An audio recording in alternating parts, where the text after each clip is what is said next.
Welcome, everyone. My name is Eli Birnbaum. I'm the Israel Director for Jews for Jesus. And I'm Yoel Ben David. I'm also a missionary with Jews for Jesus and the pastor of this church. It's a lovely church, Yoel. It is awesome. We were here earlier in the morning. The sun was just shining in, and it still is, and you can see this light. So tell me a little bit about this church, this beautiful place. Yeah, so it's about 115 years old. It was built by German settlers who were interestingly here at the turn of the 20th century. And then, they're gone, everything's gone. It was kind of left abandoned. And then people picked it up when the state of Israel started, and people have been worshiping here ever since. And there's different ministries who are supporting this church at this time, right? And yeah, it is. It's a sort of a joint effort. Jews for Jesus, we're involved, and a bunch of other organizations, because it's an amazing place to see Jewish people come to faith, actually. And one of the main organizations is from Norway, right? Yes, it is, yeah. The main organization is in Norway. They're the ones that came and picked it up all by themselves, and then the rest of us have kind of hopped on in the last couple of decades. And so what's the name of that mission that's doing that? Oh, the Norwegian Church's Ministry in Israel, I think is the full so you name. guys can check it out. They're great people supporting, basically like bringing the gospel to the Jewish people in Israel and from Norway, and we really appreciate them. So, and we're hosting in their beautiful facility that we really love. So it's just about Passover right now when we're filming this. So just a few more weeks, I think a week and a half, 2 weeks, Holy Week for many people. And we'll be doing this at home. Right, and so, but today we wanted to kind of bring something to our viewers that would add value. Right. About Passover, Christianity, faith, worship, essentially. So absolutely. This is our Passover meal. And we set it out before you, and we're going to kind of be going through different things on Passover. Yeah, I mean, as a Jewish person growing up, I didn't get to see any of this in my Passover meals. It was completely, foreign to me, all of the things that we're going to be talking about. So it's an exciting thing to be able to see it now and to share it with others. You mean the foreign things about the meaning of Jesus in the Passover? Absolutely. Yeah. So that's something that most Jewish people would never even imagine. Never imagine. That wouldn't be something they think about. But as Jewish followers of Jesus, we think about Passover, that's what we think about. It is, yeah. It's the first thing that we jump to because of the salvation story that's told. So, Passover is about Moses, it's about leaving Egypt, but we're going to say today that it's also, or more importantly, it's foreshadowing, I think, the redemption in Jesus. Absolutely.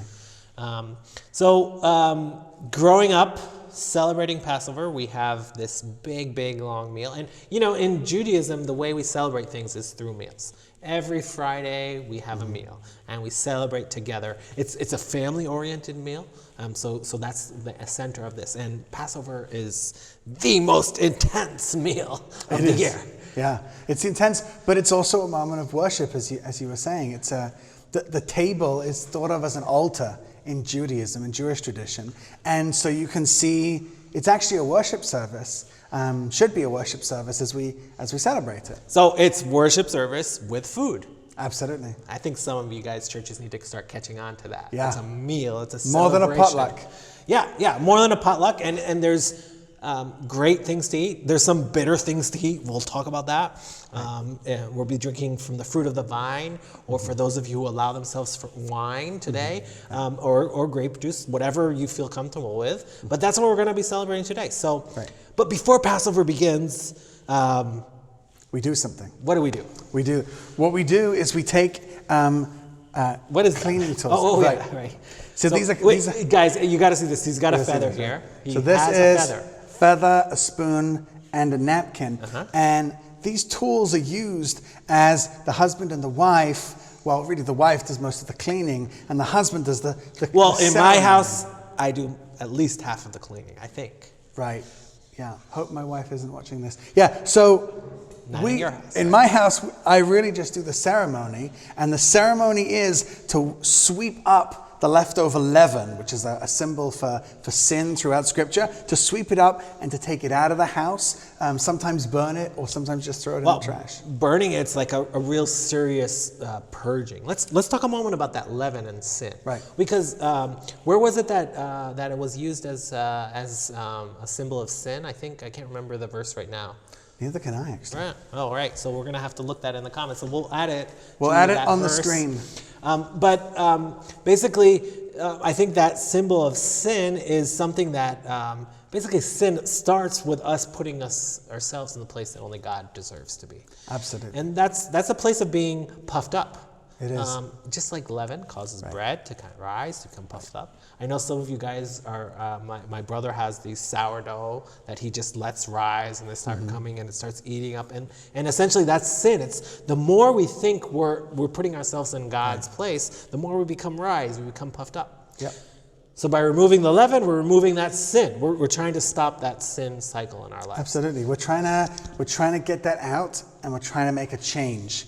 You know, and in many ways, that's what we're trying to tell people, that salvation, it isn't just this great thing to remember, yeah? But when you realize what you're saved from and how it makes a change. And so we're trying to make that change. So actually now, once Passover begins, we in Jewish homes, and the more traditional you are, you'll keep it more strict, but you remove all the leaven, all the cakes, cookies, breads. They all gotta go. Great stuff. No sourdough for that time. And, you know, even when you go to stores in Israel, I mean, secular stores, everything. Everybody. They put like a plastic bag over. This funny sort of white plastic gets taped around the areas with leaven. No cookies. No cookies. But that's fine for you because you're on a keto diet, right? I am on a keto diet. I'm a big man trying to be smaller. Well, more power to you on that, and I hope that works for you. So Passover is just, you know, it's a great holiday because everyone's kind of on that same place. Although matzah is not, it's not good for keto, right? No, not so much, no. Unfortunately, that's not something we can start eating. But getting back to the Passover, so this is what we'll be eating is matzah. Matzah, it's like a cracker shape. It's very flat. It's lots of crumbs. It comes from the biblical story where they didn't have time to rise the dough, and so it just stayed flat, and so they just ran. And so ever since then, this bread has become, I mean, the Bible calls it the bread of affliction even, but it becomes this reminder of slavery and of our freedom as well. So, yeah, I mean, I can get that because, you know, not having fluffy bread is kind of, it's a level of slavery, right? Wouldn't you say that going through that keto diet? Yeah, I think if anybody eats matzah for 8 days, they're going to feel a level of suffering. So I think that's one of the reasons why we're doing that. And that's why we have the matzah here, we have it out, and we're eating it.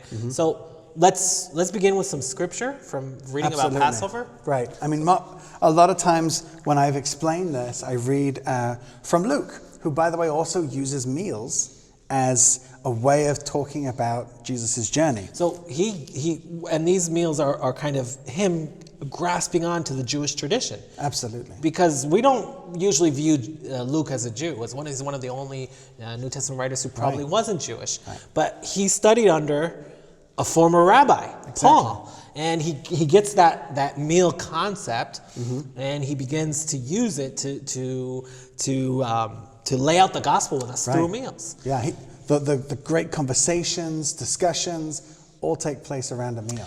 And in my life, I think amazing things can happen around the meal table. Absolutely. And I think we, as families, as friends, we break bread, we do that thing. And essentially, the Lord's communion, the Lord's Supper, comes from a meal and some of the celebration where that intimacy happens.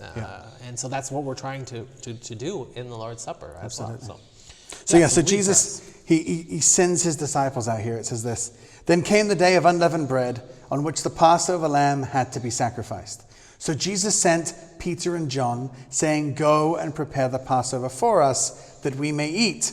And if I just jump ahead, it says, And they went and found it just as he had told them, and they prepared the Passover. So that's them doing the feather and spoon thing, getting it ready, getting the room ready, so that the worship can take place. And Passover starts kind of on the eve, right? And that eve of Passover. It does, yeah. Right? It comes from Genesis.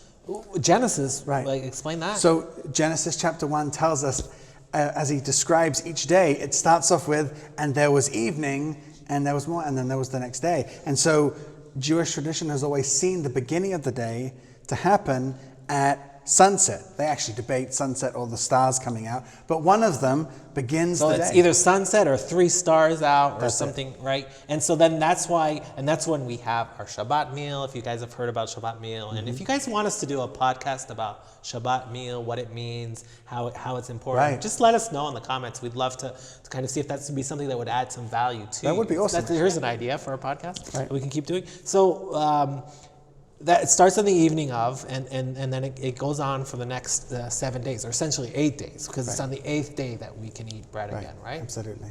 You're Moroccan, actually. The Moroccans have an amazing tradition at the end that kind of all of Israel has grasped on. Hey, maybe let me explain to that. So Yoel and I come from a completely different backgrounds. Very different distance. Yeah. So I come from I have my father's Jewish and he's Ashkenazi Jew. They came from Europe. They went to the U.S. and then they came to Israel when I was 7 years old. So our traditions are very different. The way we say things, there's like these nuanced differences in between everything. And then you're come from. And then so my family comes from Fez in Morocco, and they came here 63. And so it's a very North African, almost sort of like Arabic sounding, Arabic flavored kind of Jewish tradition. So actually, we'll have the same elements, but they might taste a little bit different, right? A little bit more spicy for you, They a little would bit less probably spicy be a for little bit me. more spicy for me. We have something that we call gefilte fish that we usually eat on Passover. I don't think that's something. No, I mean, my wife is Ashkenazi, and she swears to me that there is such a thing as tasty gefilte fish. Hey, if you guys have just ever haven't tasted tasted gefilte fish, let us know in the comments. I think you can pick it up usually in spring.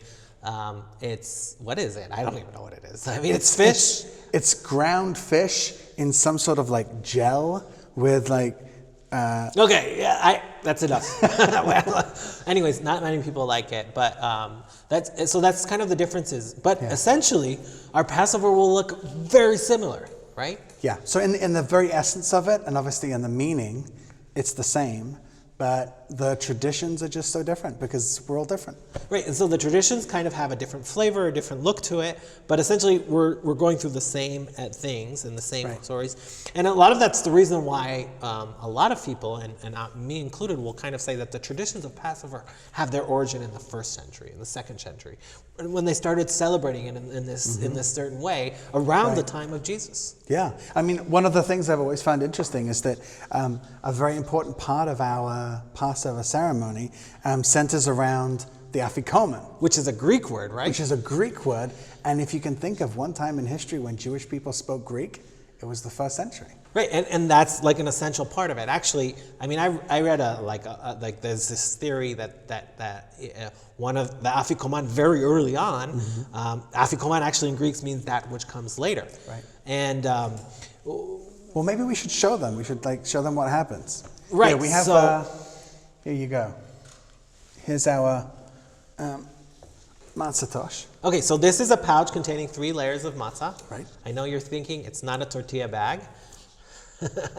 No tortillas anymore. Well, tortillas probably are more similar to what we would look like, probably the matzah looked like back then. Yeah, I think if Jesus did a Passover today, it would have been tortilla. Yeah, maybe. So, anyways, my wife's a Mexican Jew, so she would enjoy that. And I Indeed. would definitely, well, I think I would enjoy it more because I love Mexican food. So do you want to grab the? Sure. So we have 3 layers of the matzah here. And what happens is we kind of remove the middle layer of matzah. And it already broke. That's what happens when it's like this. And we'll kind of say a blessing. Maybe actually you broke it in the rehearsal before, but I think so. Okay, so we'll say this. And Yoel, would you say the blessing for it? Sure. So in my family, what we do is we sing it. So it goes, and you'll hear now the Sephardic tradition here, but it goes, Baruch atah Adonai Eloheinu melech haolam, hamotzi lechem min haaretz. And everyone sings. So that means, for those of you watching who don't know Hebrew, maybe there's some Hebrew students here and you guys understood everything he says. More kudos to you. So if you're a Hebrew student, let us know. Maybe you studied that in Bible school or something like that. But it means something, blessed are you, O Lord our God, King of the universe, who brings forth bread from the earth. Right. And that's a blessing, actually, that we say every week on Friday. Right. And so, because we've already decided, we're going to talk about that Friday meal in a future podcast, so that you guys can follow us, subscribe to us, all these links here, all around. I don't know where we're going to put them, but you can follow it, and we'll keep updating you. Actually, but you jumped ahead. That's not how we start Passover, right? No, it's not how we start Passover. Okay, that's fine. But I just jumped ahead.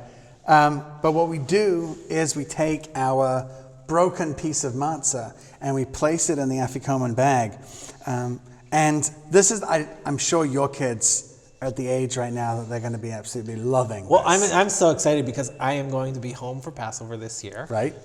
And I haven't been for a few years because we've been traveling and sharing about Christ and Passover in churches around the world. Right. But this year I'm going to be home, and my son, he's almost 5. He's going to be searching for the afikoman, and he's gonna love it. He's just so. What happens is we take the afikoman and we hide it, and then we tell the kids that afterwards they can rush around the house, find it, and bring it back, and they'll get a prize if they find the afikoman. So the afikoman in Greek means? That which comes later. And so I think very early on, there were Jewish believers like us who were saying, aha, afikoman, I know what that means. That's talking about Jesus. Absolutely, it does. That which comes later. And he's broken, he's buried, he comes back.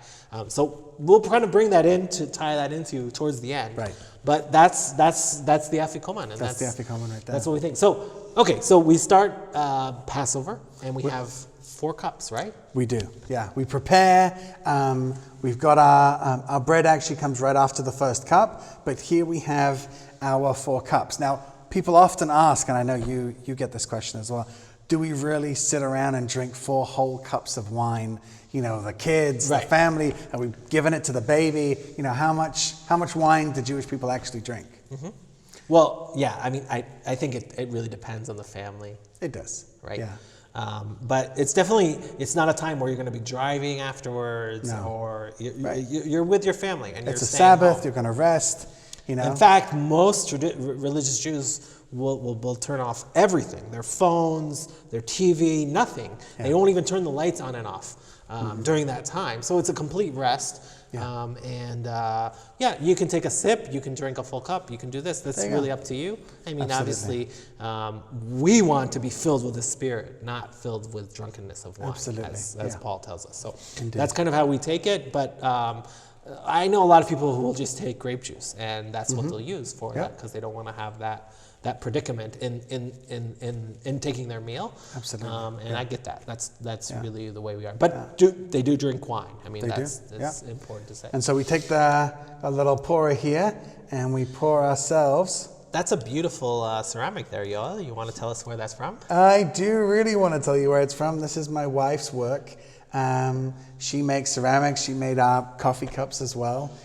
So yeah, we and you can check out her Instagram in the links. Indeed, yeah, it's awesome stuff. But so we take the 4 cups, and they interestingly have names. Okay, so what's the first name? So the first cup is the cup of sanctification, or we call it the Kiddush cup. Which the Kiddush is, we do every Saturday. Kiddush. Every Saturday, yeah, which we'll talk about in our next podcast. But this is the Kiddush cup where we bless, and it's sort of like in Judaism, being a former Orthodox Jew, in Judaism... Wait a second. You were a former Orthodox Jew. I was a former Orthodox Jew. Yeah. I think our viewers would that. So you took a time where you said, I am going to go all in to Orthodox Judaism. Absolutely. Me and my wife, we lived in Jerusalem. We lived the Orthodox life. That was part of my army service was serving in the rabbinical corps. So absolutely. I think we need to do a podcast about that, about your life, what you did.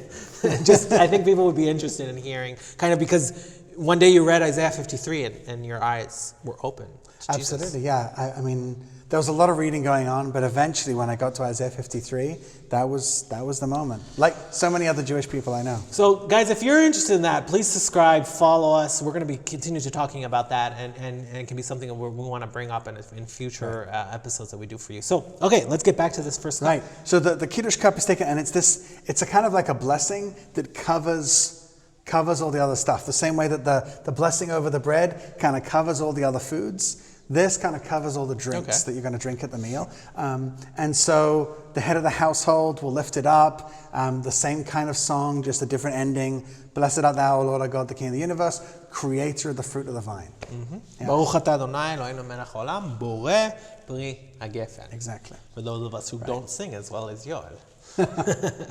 So then that's the first cup. The second cup, however, is pretty interesting, but it comes after the plate. Should we do the plate first? Yeah, let's do the plate. We have 3 more cups we're going to go through. We're not going to be able to explain all of them today, but if this has been of value to you, maybe we'll kind of be able to do some break-offs and explain things deeper on that. So we also have this big, beautiful plate on the table. You want to tell us what we call that plate? Yeah, well, we call it the Seder plate. In fact, the whole evening is sometimes just called a Seder. Which means order. Right. Right? So order, it has like this order that we follow. Everyone follows it. You go through it. You do it. Yeah, it's like a special book, the whole thing.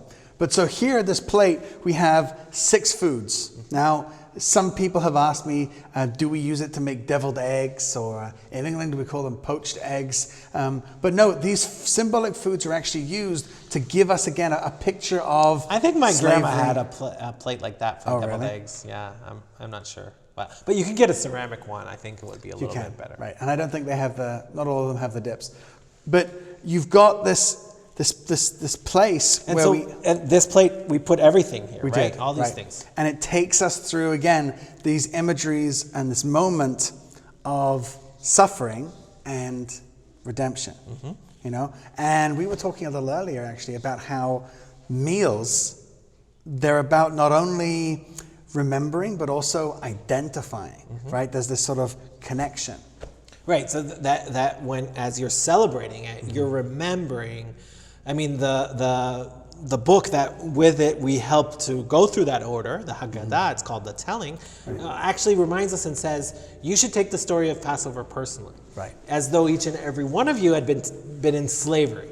And so that we all were redeemed by God. It was God who redeemed us. And so by doing that, and I think, you know, as a Jewish person, it's not like I'm thinking every year, all the time, every day, I'm thinking, oh, once we were slaves to Pharaoh and now we're free. Right. No, but on Passover, you got to remember that. I mean, I'm talking to my son and explaining that, and he already knows the story. He's 5 years old. He's been learning it in daycare and around, and he's like, "Oh wow, we were once slaves, and now we're not." And I think that's part of our identity as a Jewish people, that we remembered it every year, and we had this celebration, and we kept remembering it, and we remember that there was a time where we weren't able to be a free nation, and every time we kind of go through these troubles again, it's Passover that helps us get through it. And there's a saying that says, we עברנו את פרעה, נעבור גם את זה. So and by one of my a famous songwriter that I really love, Yoel, he has a song where he sings, "We went through Pharaoh, and we're going to get through this." Right. And but for me, it's a little bit different, because I would say Jesus went through it. Yeah. And no matter what, he went through the only thing that could destroy me. Right. The real true slavery that could destroy me, he went through it on my behalf. We'll talk about it more when we talk about the lamb, but I think that's an important difference that I see as a Jewish person when I'm going through Passover. I'm not looking at it as a triumph as my nation, but I'm saying this is supposed to point me to Jesus, because Jesus went into the bondage, into slavery, and freed me once and for all. Absolutely. Yeah, that's the way we get strength from this meal, is reminding ourselves that it isn't about me. Because if it was about me, let's be honest, it's not even about the Jewish people. I mean, I think it's about the Jewish person, Jesus. Absolutely. I think that's Passover is essentially about that. That's what we're trying to show, and we're talking through this. Yeah. And I hope that there's people that view that can have this enlightened view of Passover and see it in that way. So back to the elements. Yeah. So the first one here, we call it karpas. It's actually parsley, and we take the parsley, we dip it into salt water. Now, salt water, tears, right? Okay, tears, right. So remembering what are the tears we're remembering? The tears of our suffering in the land of Egypt. You know, and the bitter herbs that we're about to sort of start eating. Again, there are ways that we sort of engage with the suffering of our people. And so it, like, kind of by tasting it, we remember, like, it's part of, it's using all of your senses. I love that, you know, like, it's not just someone giving you a message. It's a message that you're tasting with your buds. I mean, that's something that you remember. I mean, one of my, scientists, have often said how memory and smell and taste, that it's all intertwined. So we're using, like, all of our senses. We're using, we're hearing, we're seeing, we're touching, we're tasting, and so you can't forget this story. No, absolutely. So we take it, we dip it, and we eat it. Then we move on to, because we're leveling up each time as we go. So we level up then to the chazeret. You guys ate that? We eat the onion. Yeah, wow. I understand you guys. No, I mean, I just never remember anyone actually doing it. I don't know. Sometimes I think there was like a lettuce or something instead of it, and we ate that. I don't feel like the onion was. Maybe we were selling ourselves short there. Well, it certainly helps with the suffering. So we got the parsley, we got the onion, and then now the onion. It's important. This is the root. All right, it has to be a root. So it's the root of our suffering here is talked about. Now, as a young boy, I was always told about the story, which is that the root of our suffering was, because we were born in Egypt. But as a man, I often can't help but thinking about the way that I was born into sin. I was born into this spiritual slavery that I deal with all the time.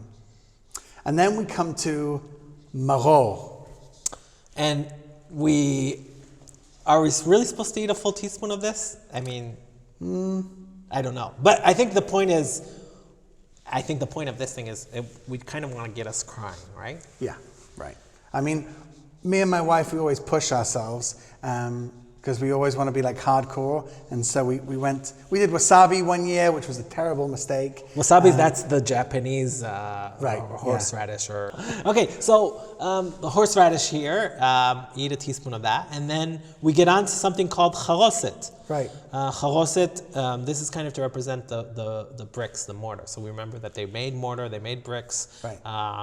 And for Pharaoh. It tends to be more like sort of saucy than that. In my family, we love dates. Yeah, so at least my mum's generation loves dates, and it becomes sort of but more like a paste, and they kind of roll it up into balls. Right, they roll it up into balls, and they kind of like sort of. No, I love it. My mom makes it like with apples, with walnuts, with wine, also together. It's delicious. We keep eating it for days afterwards. Yeah, in this. I concede the Ashkenazi plan is much better. In this case, the Ashkenazi. Absolutely. Yes, well, that's how we have it. So, actually, let's jump to the last two items because I think they're different. I think up until now we were seeing these elements that help us tell us the story of Passover, kind of remember it. And as you're doing the elements, there's a young kid, he has 4 questions, you're trying to interact with your kids, you're interacting with this. And then it's the last 2 ones that the story becomes kind of personal. Yeah, you actually, well, it's funny to say it this way, but you actually leave Egypt with the last 2. These 2 actually kind of are separate in a way. And they go all the way to the temple. They go to the temple, absolutely. Right, so these last 2 elements are about sacrifices, right? So the first one is the egg here. We made it nice and brown so you guys could see it all here, and not an Easter egg. No offense, you guys can celebrate Easter and do your chocolate eggs and those, but it's nothing to do with that. It's about a temple sacrifice called Chagigah. Right. And Chagigah what was Chagigah? So Chagigah was a festival offering, and then we would come to the temple and we would offer up an animal of some kind. We offer something to the Lord because it's a festival, and it was like a standard offering. But because we don't have the temple, the egg reminds us of the destroyed temple. Okay, so the temple isn't here, and so we don't have sacrifices, we don't have those things anymore. And the last item is called the zoa. It's a shank bone of the lamb. This is an actual shank bone of the lamb. Okay, guys, you want to see this? And this is actually, you read in Luke, they prepared the Passover. They're going to eat the Passover. Passover is about lamb. It is. And that's something that, actually, we don't eat lamb at Passover. We don't. And it's not because we're vegan or vegetarian. No. And most of the time not. I mean, though that's can also, you can celebrate Those of us Passover. on keto eat quite a bit of lamb at Passover. Okay, well, but basically there's no lamb. And let's talk about the lamb. I think because the lamb of Passover starts as, I don't know if you have that verse, but when God commands the people of Israel to basically take a firstborn lamb. Right. He does. He commands them to take a lamb, and this is where it gets really interesting, and again reconnects to Luke and the Jesus story, because the lamb is taken, and it quite clearly says, none of the bones of the lamb are to be broken, and the blood is only alone to be taken and placed on that door. Now, it's placed on the door because the final plague is coming, and that plague, that death, will pass over, which is where we get this name for the festival. Right, so death passes over those who put their trust in the blood. But Absolutely. That story of the lamb and the firstborn, I think for me, always goes back to Abraham and Isaac. For me, like it's something that I always think about when I think about the firstborn in the land, and I can think it being engraved into the people's mind. That story of the firstborn. God came to Abraham and he demanded his firstborn. And I always like to say, it's really hard for us to kind of have the concept that God can demand everything from us. But I don't think back then they really understood that if God created us, if God gave us life, he gave us meaning, he gave us everything that we have. God shows up, he can demand everything. And the firstborn represents that everything. It's your identity, it's the continuation of your family. And so the last plague, more than just inflicting suffering, it's just saying God showing up. It's the angel of the Lord that shows up. Right. And by showing up, when he shows up,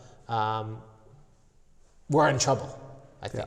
And that's what happens when God says to Abraham, give me your firstborn son, and God provides. He says, Abraham says to Isaac, he'll provide a lamb. And I think he provides a ram there at the place, but here now he's providing that lamb. Right, he provides the lamb at Passover, the sort of major central salvation story, and in that way Luke grabs that in seeing Jesus, not only as the actual fulfillment of all these things, but he sees that and makes sure that we don't miss it. And so he says, when Jesus is on the cross, that none of his bones were broken. He wants us to connect directly back to the Passover. And John the Baptist says when he sees Jesus, behold the Lamb of God who came to take away the sin of the world. Right. So this concept of lamb, Abraham, Isaac, going on and on. And you know what God says to Abraham? He says, now I know that you fear me, that you're Yareh, which is stronger than fear, that love, because you did not, you gave your only son. You were willing to give your only son. But more importantly, it's God who comes to us and says, I gave my only son. Now we know that he loves us, that he cares for us. Absolutely. And it's just beautiful to see that in the story of redemption, in the Bible, coming to life in Passover. And the Zohar is all about that. It's about putting our trust in the Passover lamb. It is. And then we can face God. Yeah.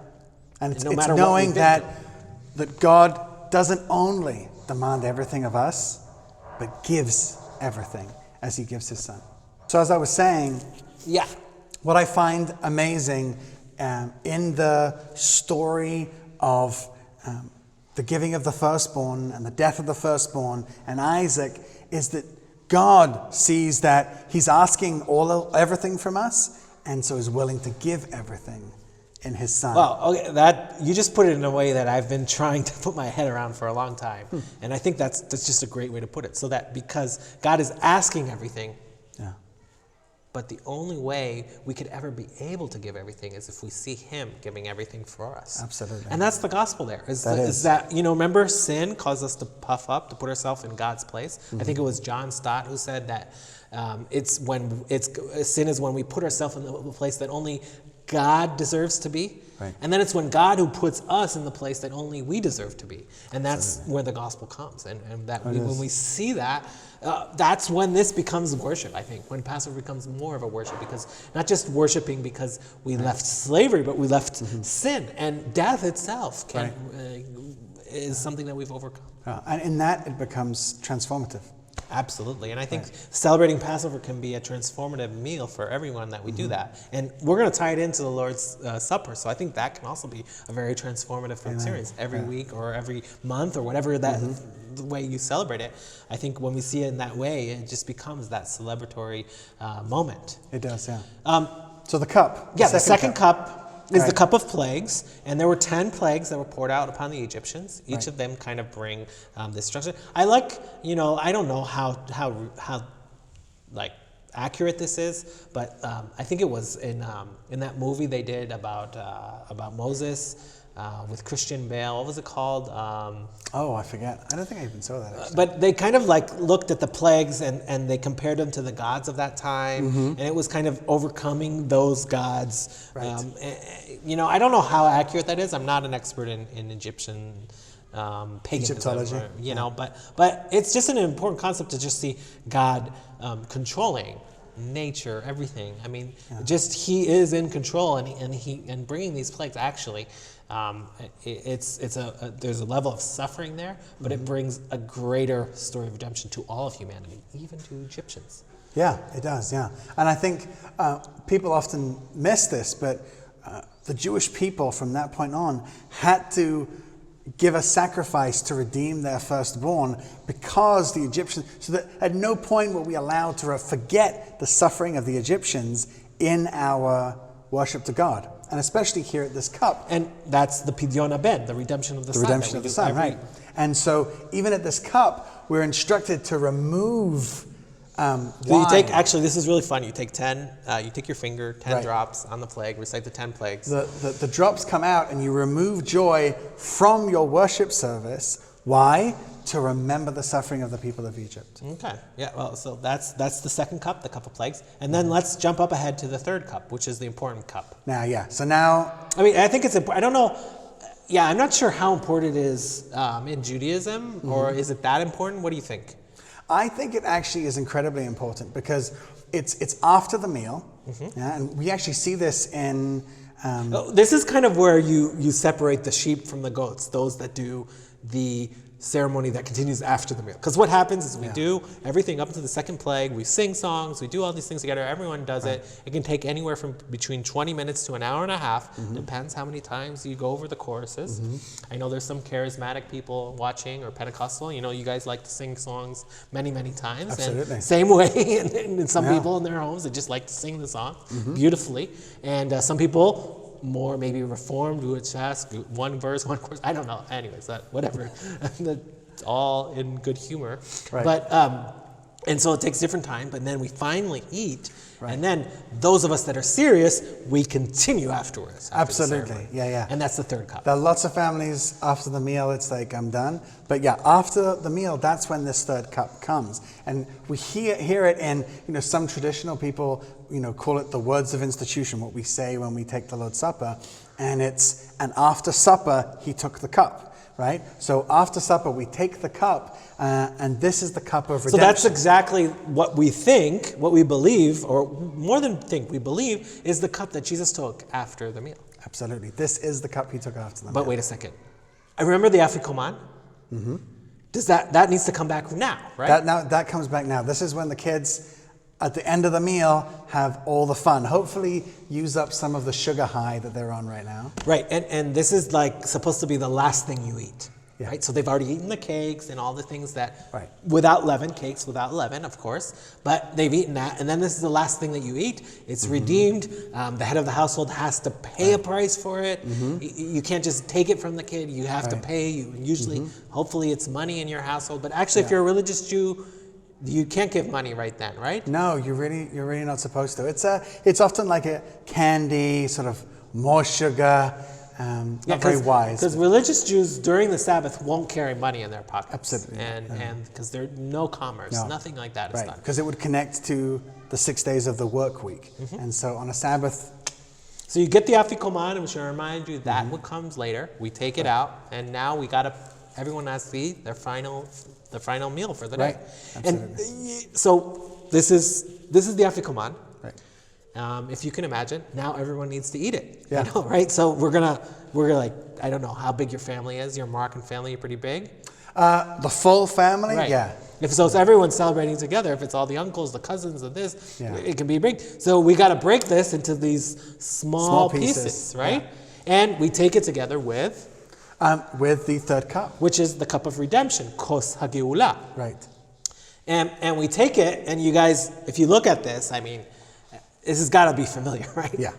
I mean, we're here in a church. Yeah. You celebrate this at this church every week. Yeah, you've got a little piece of cracker in your hand and a glass of wine.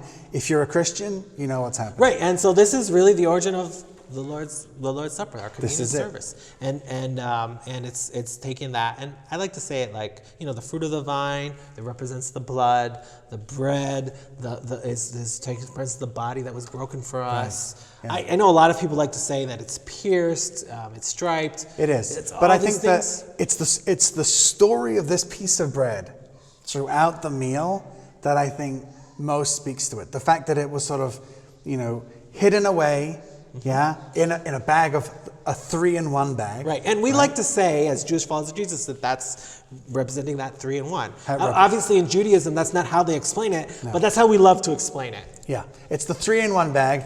It's one point not visible to us, then becomes visible, which, you know, the incarnation of Jesus, is then broken as the crucifixion of Jesus, buried, and then comes back, the resurrection of Jesus. And it's the risen body, right? The physical representation of risen God that we then partake of. And that's what we do. Every week, every month, we're remembering that Passover. Absolutely. And it's just in a moment of, and I think what we're trying to, add value to anyone who's watching is kind of to see the Lord's Supper not just as something disconnected from history, from the Bible, as a momentary thing where Jesus was like, oh, here's this new thing, but it's actually God's plan from the very beginning. Absolutely. It's when we were slaves in Egypt, God brought us out of Egypt to bring us this greater redemption. Yeah. And it was then that he redeemed us. And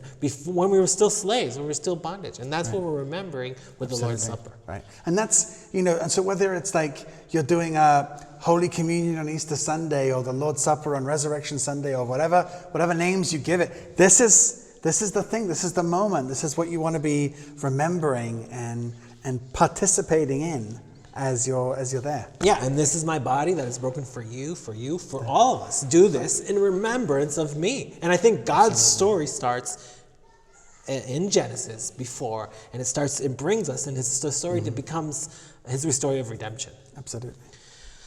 So in that Passover lamb, and so it represents the Passover lamb, it represents Jesus, it represents all these things, and that's what we're doing as we're celebrating Passover. Right. And the last cup is the cup of Hallel. Right, the cup of praise.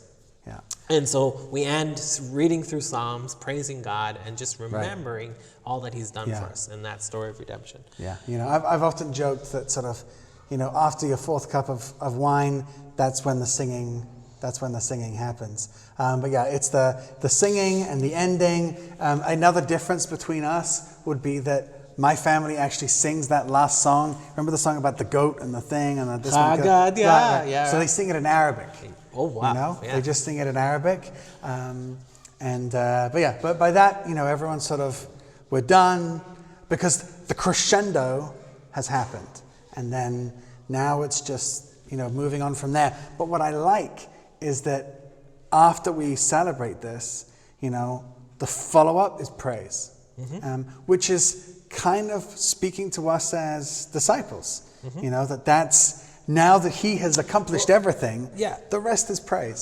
So for me, that's something that's so important because essentially our sermons, our teachings, they need to end into worship. And we're not worshiping anything other than what the work of Jesus did. And that's where our worship ends, where we begin to worship, where the Lamb of God becomes so beautiful for us that we break out into singing.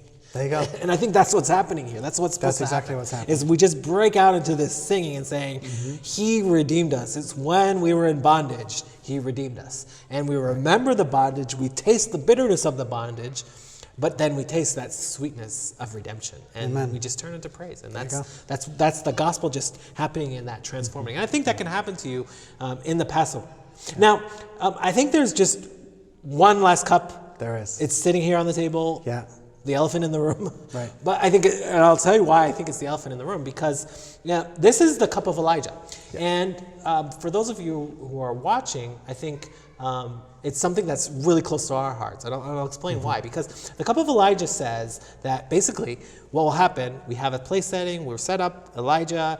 Where's Elijah? Why Elijah? Because was it the prophet Malachi that said that before the coming of the Messiah? Before the great day of the Lord, Elijah will come. Elijah will return. And so in Jewish homes, we're still searching for Elijah. Why are we still searching for Elijah? Because we believe the Messiah hasn't come yet. Right. Or that's what most Jewish people believe. But and so Elijah's this forerunner of the great day of the Lord, of the Messiah. And so we wait for Elijah. And my mum, every single year, would send me to the front door and tell me Elijah's there at the front door. Right. And I remember as a kid, even though I was a follower of Jesus, like there was this thing, really, Elijah's going to come? Is he going to show up? But as a follower of Jesus, we know that Elijah has returned. We do. Because Jesus said of John, if you care to accept him, he himself was Elijah who was to return. And Absolutely. that forerunner of the Messiah has come. And that's why here at Jews for Jesus, we're passionate about sharing that to our Jewish people. Absolutely. That they would come to see Jesus as the Messiah. And that's what we do. That's what we're trying to raising our awareness, both in work and in deed, and in making disciples for Jesus. Yeah. So I want to thank you guys for watching this Passover presentation. Hopefully this has been enriched to you. We'd love to hear how it's been a blessing to you. We'd love to hear if you're interested in different topics, different things to explain. But we love you guys, and thank you so much for watching. Thank you.